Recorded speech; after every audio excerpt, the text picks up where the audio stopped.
Hello. আরে দিদি, hello. হ্যাঁ বল। আমি বলছি কাল যে মেসিকে দেখতে গেলি, কি হলো রে? যা দেখলুম মনে হয় না মেসি আর জীবনে এখানে আসবে বলে। কেন, মেসির কি হলো? তুই দেখতে পেয়েছিস তো? বাবা, সব নেতা মন্ত্রীগুলো যা ঘিরে রেখেছে, সাধারণ মানুষ তো দেখতে পারে না।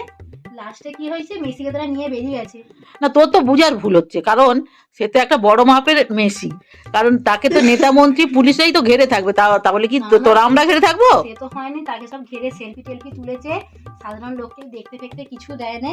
সেলফি তুলেছে তাকে নিয়ে? হ্যাঁ, তারপরে তার সঙ্গে যে তার দুজন বন্ধু এসেছিল, তারাই তো ঘাবড়ে যাচ্ছে। তারা ভাবছে কোথায় এসে পড়লুম। বাবা, ওরা তো আসলে কি বলতো, সবই তো জানিস, ভারতবর্ষ আমাদের মানে এই পশ্চিমবঙ্গে কেউ আনে এখানে কোনো নেই, একটা কালচার নেই, শিক্ষা দীক্ষা সত্যিকার আমাদের এখানে কিচ্ছু নেই। ওই তো হায়দ্রাবাদ নিজেদেরকেই ভাবে যেন নিজেরাই বড়। কাউকে ঠেলে।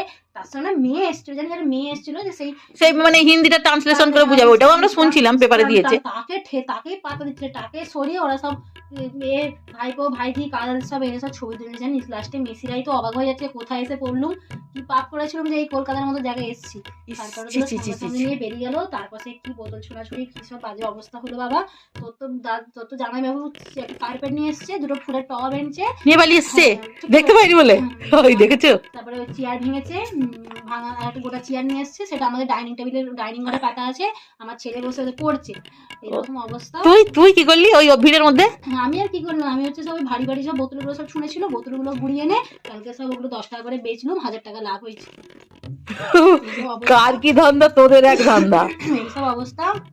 তো মেসি যা এখানে যা দেখে গেল, এ জন্মে আর এখানে আসবে না। আর যদিও 7 জন্ম মেসি জন্ম নেয়, কলকাতার মতো জায়গায় আসবে না। তারপরে তো হায়দ্রাবাদে চলে গেল, সেখানে কত সুন্দর করে হলো জানিস। সেখানে সব হয়েছে, সেখানে কত সুন্দর করে। সেখানে মানুষগুলো যে সব ভালো, আমাদের ভারতবর্ষ পশ্চিমবঙ্গ একবার যাচ্ছে তাই হয়ে গেছে, ভয়ে পালিয়ে গেল যে এখানে কি হচ্ছে, বেরিয়ে চলে গেল। Bad luck. কি করে যাবে। যাই হোক, ঠিক আছে, রাখ রে, আমি তরকারি চাপিয়ে এসছি, আমি এটা জানতেই তোকে ফোন করলাম। আচ্ছা ঠিক আছে।